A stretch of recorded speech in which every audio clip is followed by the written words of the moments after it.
Nós, a Europa, tem a ver com a Europa, tem a ver consigo. À sexta, uma reflexão sobre a atualidade europeia. Esta tarde converso com a doutora Ana Rita Barros, é formadora do Centro de Informação Europeia Jacques Delors. Boa tarde. Muito boa tarde, Ana Marta. Doutora Ana Rita Barros, vamos fazer uma primeira menção ao facto do Parlamento Europeu assinalar 70 anos. Reuniu esta semana em Estrasburgo. Sim. E a primeira reunião da tal Assembleia Comum do Carvão e do Aço foi em 1952, portanto há 70 anos, de quem o Parlamento Europeu é o seu sucessor, digamos assim. Na altura, os deputados ou os membros dessa Assembleia não eram eleitos, eram nomeados e existiam muitas vezes funções nos Parlamentos Nacionais e na tal Assembleia. Mais tarde, em 1969, realizaram-se as primeiras eleições livres para o Parlamento Europeu. A designação Parlamento Europeu só foi atribuída em 1962, portanto manteve-se como Assembleia Comum até lá. O Parlamento Europeu é o único parlamento no mundo que é transnacional, com as características que o nosso tem, 705 deputados, composto por várias famílias políticas e multilingue, com as 24 línguas oficiais da União Europeia, sendo os seus membros eleitos por sufrágio universal. E houve uma cerimónia evocativa. Exatamente, esta semana, como foi a semana de Estrasburgo, em que os diferentes líderes das famílias europeias se pronunciaram, uns mais a favor, outros menos contra, alguns também anti-Europa, não é? Faz parte deste Parlamento plural e democrático. Os a favor destacaram nas suas intervenções a necessidade de aprofundar, é uma coisa que o Parlamento Europeu tem pedido muito, de aprofundar o papel legislativo do Parlamento Europeu. Dar-lhe mais poderes. Mais poderes. Tem tido sucessivamente mais poderes, mas ainda mais. E permitir o direito que já existe à liberdade, à diferença para quem vive neste espaço europeu. Pediram também para destacar e aprofundar o papel da cidadania europeia, que muitas vezes é esquecida. Falamos mais em cidadania nacional, que são, enfim, uma e outra não estão dissociadas, nem se deveriam ser antagónicas. São complementares, mas para aprofundar exatamente o papel dos cidadãos neste processo que é a União Europeia. Talvez já com o foco nas próximas eleições. Que estão bem perto, não é? 2024, mas estão perto. Foi mesmo o Parlamento Europeu que, em resolução, aprovou esta semana considerar a Rússia como um Estado patrocinador do terrorismo. É uma posição mais dura ainda em relação à Rússia. Mais dura, com alguma polémica, não é? Nem todos concordaram, logicamente. Mas os membros do Parlamento Europeu que votaram a favor, e alguns abstiveram-se, mas os que votaram a favor destacaram os ataques deliberados perpetrados pela Rússia, as atrocidades cometidas, a destruição de infraestruturas civis, a violação do direito internacional e humanitário, como razões bastante para configurarem atos de terror e crimes de guerra. E pediram à União Europeia e aos Estados-membros para reconhecerem a Rússia como um Estado patrocinador do terrorismo, que isto não basta ser a nível europeu. A política em termos externos existe a nível europeu, mas a nível nacional ainda é muito forte. Sim. E de modo que o Parlamento Europeu apela à União e aos Estados-membros para que crie um quadro jurídico de forma a acrescentar a Rússia à atual lista de Estados patrocinadores do terrorismo.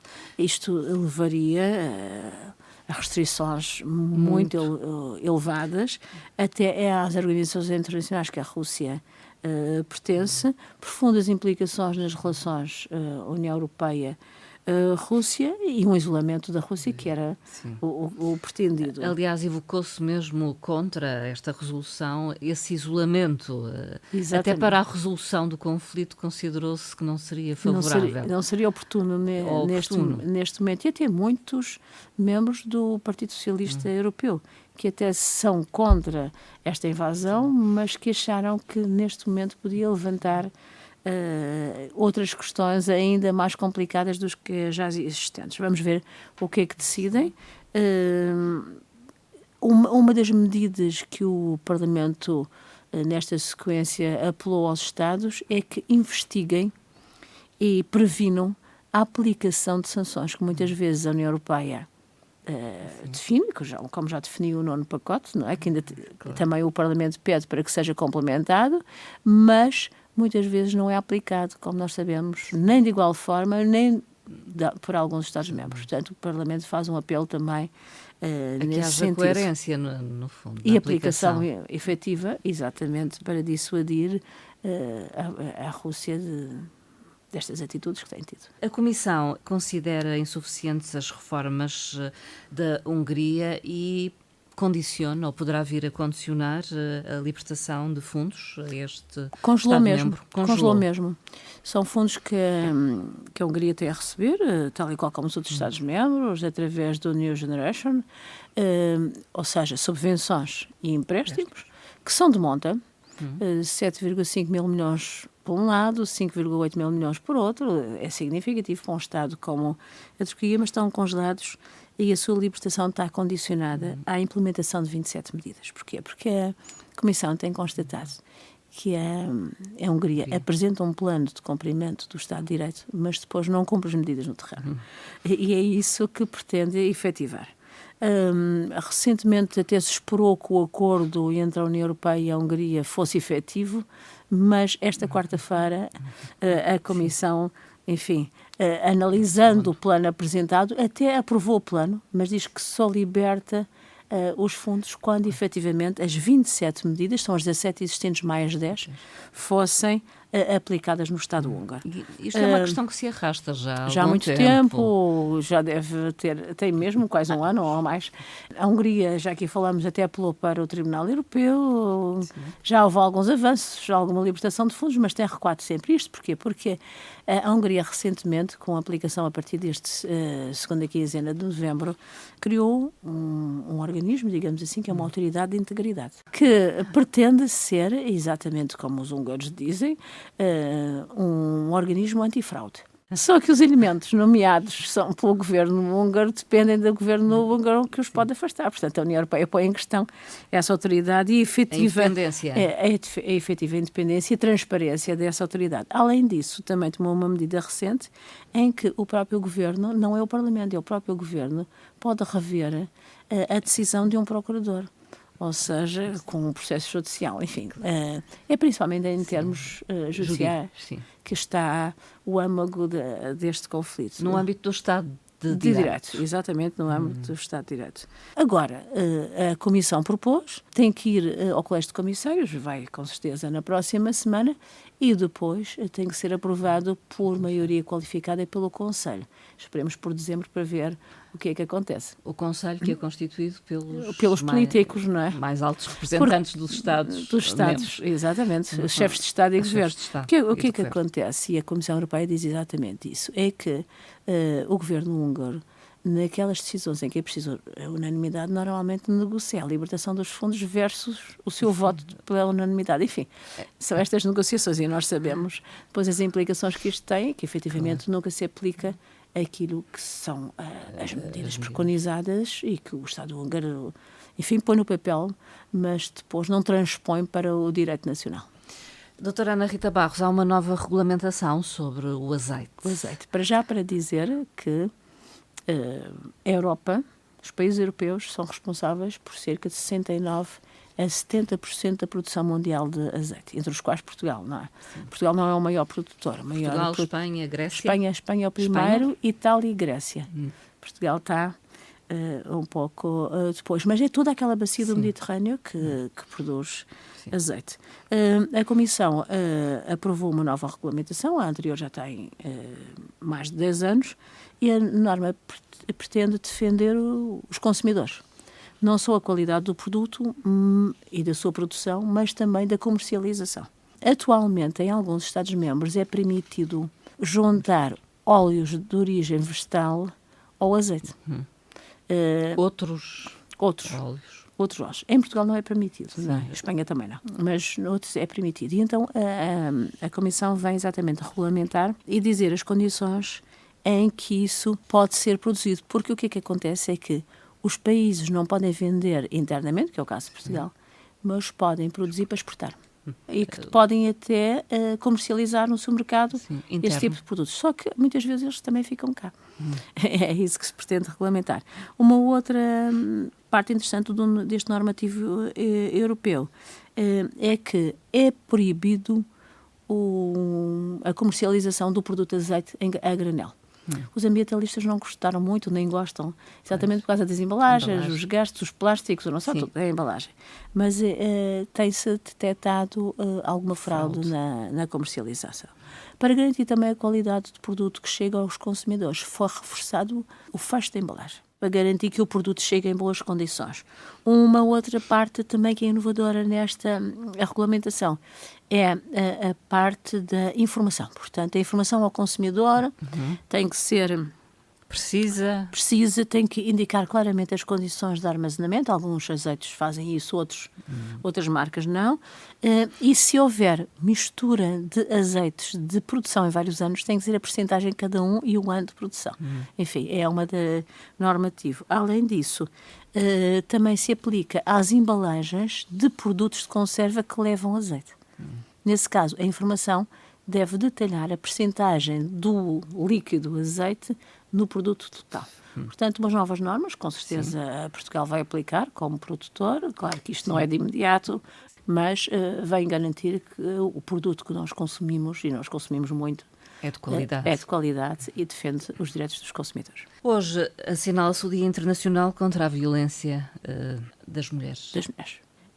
A Comissão Europeia anunciou a criação de um número, é a principal novidade, um número europeu harmonizado para que as vítimas de violência o possam utilizar em todo o espaço europeu. É o 116-016. As mulheres vítimas de violência podem ligar para este número e podem pedir aconselhamento e apoio. É de notar que em pleno século XXI continua a existir cada vez mais violência contra as mulheres. Registra-se em todos os países europeus. Uma em cada 3 mulheres ou sofreu ou sofre de violência, e agora há um outro tipo de violência, que é a violência online, normalmente contra mulheres jovens. E que está indicado que uma em cada 2 jovens é vítima de ciberviolência com caráter sexista, o que é preocupante. De maneira que a Comissão alerta para estes factos, alerta também para o tipo de violência, para a prevenção da violência nos jovens e pôs estes nomes à disposição de forma a minimizar um flagelo que é este da violência contra as mulheres. Um número europeu para denunciar e para procurar ajuda. Ajuda e apoio. Há um programa dirigido a jornalistas da União Europeia. Jornalistas locais e regionais. Faz favor de se candidatar até o dia 21 de dezembro, às 4 horas da tarde na região, 5 horas em Bruxelas, portanto o melhor é contar 21 de dezembro de manhã. É um programa interessante, destinado a jornalistas, e o programa chama-se Eu in My Region, Media Trips. Tem por objetivo aprofundar os conhecimentos sobre política de coesão. Por isso é que é o poder regional e local e a aplicação dos fundos da União Europeia. O programa consta de 2 sessões online, cada uma de 3 horas, nos 2 dias prévios à deslocação a Bruxelas. Mais 2 dias de deslocação a Bruxelas. O programa é extensivo desde fevereiro até abril, portanto, 2 e 3 de fevereiro, melhor reservar já na agenda, 2 e 3 de fevereiro, depois meados de março e final de abril. É uma questão de se candidatar. A União Europeia, através da Comissão, garante a deslocação este dia. Lá vão ter a oportunidade de contatar com peritos da Comissão do país em que são residentes, não é? Além disso, contatar com outros jornalistas de outros Estados-membros. Exatamente. Em Bruxelas terá a duração também de 2 dias e cada uma das deslocações cobre sensivelmente 40 jornalistas. Portanto, o apelo para EU in My Region e participar está em inglês, mas é fácil, é só pôr os dados e o mail e esperar para serem Resultados. convocados e elegíveis. Vamos falar de inflação, dados de outubro do Eurostat. Dados confirmados. Portanto, o índice de preços no consumidor confirma que a nível da União Europeia 11,5% e a nível da zona euro 10,6%. Exatamente o valor de Portugal. 2 dígitos, não é? Chegamos aos 2 dígitos. Estávamos em 9,9%, 10,6%. A maior componente nesta formação de preços é o custo da energia. Sim. A segunda componente já é a alimentação. Portanto, nada que nós, como cidadãos Não comuns, sintamos, não é? Portanto, os valores mais elevados encontram-se nos países do Báltico, Estónia, Letónia e Lituânia, também na Polónia, Bulgária e Roménia. Sim. Têm valores muito significativos. De notar também que a Bélgica tem um valor elevado, 13,1%. Os que têm mais baixos, portanto, abaixo de 2 dígitos. A Espanha, a França em primeiro lugar, a Irlanda, a Grécia, Malta, portanto, os países do Sul. Sim. Menos energia. O caso da França, embora seja um país muito industrial e de grande dimensão, é pelo facto de ter energia atómica através das centrais nucleares. Exatamente. É aí É um que recurso. faz baixar. Tanto é que a França ia desativar as centrais e agora nem fala nisso, não é? Sim, sim. Já Faz não o faz. diminuir bastante a fatura energética. Algo que vamos continuar certamente a acompanhar. Vamos terminar a nossa conversa, doutora Ana Rita Barros, com uma frase. Exatamente, da primeira-ministra francesa, Elisabeth Borne. É a primeira-ministra que normalmente estamos mais habituados a aparecer o Presidente da República, mas esta semana proferiu exatamente perante o Parlamento Europeu a seguinte frase: não podemos perder de vista o que é a Europa. De onde veio e para onde vai. A Europa tem o seu passado, mas também tem o seu futuro comum. Elisabeth Borne. Doutora Ana Rita Barros, ficamos por aqui na nossa conversa. Voltamos em breve. Muito obrigada, Obrigada. Ana Marta, e boa tarde.